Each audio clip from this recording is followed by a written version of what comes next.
കാറിന്റെ ഹോൺ കേട്ടപ്പോ ഞാൻ വിചാരിച്ചു വാസുക്കുട്ടൻ പിള്ളയാണ്. എന്താ പതിവില്ലാതെ? സാറിനെ ഒന്ന് കാണാൻ വന്നതാ. ബില്ലിന്റെ കാര്യം. ഓ ഐ സി. അതേപ്പറ്റി വിശദമായി സംസാരിക്കണമെങ്കിൽ അല്പം സമയം വേണം. എനിക്ക് തിടുക്കമൊന്നുമില്ല. എന്നാ നാളെപ്പം താഴെ ചെന്നിരിക്കും. ഞങ്ങൾക്ക് അല്പം സർക്കാർ കാര്യം സംസാരിക്കാനുണ്ട്. എന്നാ ഞാൻ പോയി എന്റെ അക്കൽരാമിന്ന് കണ്ടേച്ചും വരാം. വരണമെന്നില്ല, ഭവാനിയമ്മയെ ഞാൻ കൊണ്ട് വിട്ടോളാം. ഞാൻ പോയിക്കോട്ടെ കൊച്ചമ്മേ? നീ ഭാര്യയുടെ അടുത്തേക്ക് പോയല്ലേ, ഞാൻ പോയിക്കോളാം. വരൂ, അകത്തിന് സംസാരിക്കാം. വരൂ, ഇരിക്കും. സാറേ, ഈ ബില്ല് മാറി കിട്ടാത്തത് കൊണ്ട് സുനിലയുടെ അച്ഛൻ വല്ലാതെ വിഷമിക്കുകയാണ്.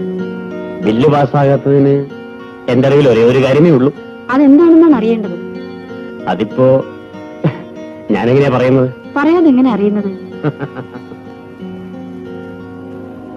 മനസ്സിലാക്കുമെന്ന് കരുതി. അദ്ദേഹത്തിന് പുതിയ ഏർപ്പാടുകളൊന്നും അറിഞ്ഞുകൂടാ.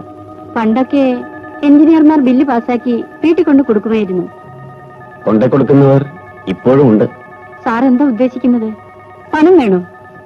എങ്കിലിത് പറഞ്ഞാൽ മതിയായിരുന്നല്ലോ. ഭാര്യമ്മേ, നിങ്ങളൊക്കെ ഉള്ളപ്പോൾ എനിക്കെന്തിനാ പണം? സാർ, എനിക്കൊന്നും മനസ്സിലാവുന്നില്ല. അത് തന്നെയാണ് തകരാറ്. വളച്ചു കെട്ടാതെ എന്താ കാര്യമെന്ന് പറയും. ബില്ല് പാസ്സാകാത്തതിന് കാരണം ഞാൻ ശുപാർശ ചെയ്യാത്തതുകൊണ്ടാണ്. അതെ.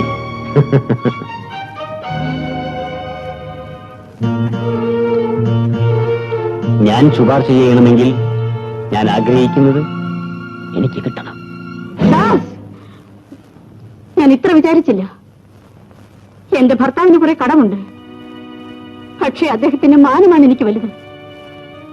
നിങ്ങൾ പരിചയിച്ചിട്ടുള്ള വഴി ഇതായിരിക്കും.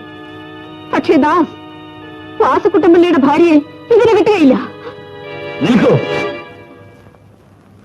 വാസുക്കുട്ടമ്പിള്ള ഇന്ന് കൊലക്കേസിൽ പ്രതിയാണെന്ന് അറിയാമല്ലോ. സർവ്വ തെളിവുകളും എന്റെ കയ്യിലുണ്ട്. നാളെ തൂക്കുമരത്തിൽ വാസുക്കുട്ടമ്പിള്ളയുടെ ജീവൻ പിടഞ്ഞ് അവസാനിക്കുമ്പോ ഞാൻ നിങ്ങളെ വന്ന് കണ്ടുകൊള്ളാം. പൊക്കോളൂ. അങ്ങനെ ചതിക്കരുത്. എന്റെ ഭർത്താവ് നിരപരാധിയാണ്. ജീവിച്ചിരിക്കുന്ന ഭർത്താവിന്റെ മാനമല്ലേ നിങ്ങൾക്ക് വലുത്? നാളെ ആ മാനം എന്താകുമെന്ന് നമ്മൾക്ക് കാണാം. നിങ്ങൾ പോകുന്നില്ലേ? എനിക്ക് അല്പം ജോലിയുണ്ട്. ഇല്ല, ഞാൻ പോകുന്നില്ല.